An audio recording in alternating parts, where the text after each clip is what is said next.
Sidney Crosby, Jonathan Toews, Ryan Getzlaf, and Claude Giroux. Chris Johnston, as it sits right now, those are Team Canada's 4 centermen. But it's not exactly that simple. According to Mike Babcock on Tuesday, he said he may actually play his centers in pairs. Now, Chris, how will that look for Team Canada, and why is it a scary thought for opponents? Well, what they've done essentially is taken something that could be a problem and turned it into a solution. And this team should be very good in the face-off dot because they have 11 centermen, so that a lot of guys are playing out of position. But the way they've structured the lines allows 2 guys on each line essentially to be taking face-offs, depending what side of the ice it is. So you have Joe Thornton and Claude Giroux currently on a line. Thornton lining up as a winger, but he'll take half the face-offs, the ones that appear on his strong side of the ice. And I think that will give them a decided advantage. It also gives us a little window into how much thought goes into preparing who plays on which line. Now, Mike Babcock was also asked about Shea Weber on Tuesday and what he brings to the table. And of course, Weber, a hot topic lately because of the PK Subban trade.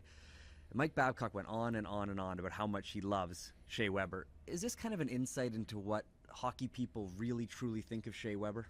This is essentially the whole debate around that Subban for Weber trade in a nutshell. And, we have to look at the context here. Mike Babcock has had Shea Weber on 2 gold medal teams at the Olympics. Obviously, he's coached against him for his entire career that Shea's been in the NHL. And my goodness, he said that essentially when he walks in the door, he changes your franchise, that he gives you a certain element, a certain respect level, and really keeps everyone to task, which is something Mike Babcock really values at these sort of tournaments because with so little time, you need that leadership inside the room, and clearly he's got a fondness for him. Well, speaking of Mike Babcock and keeping to task, we're 2 days into camp, and both days have been incredibly fast-paced. Is this just the Mike Babcock system where his foot is going to be on the pedal the entire tournament?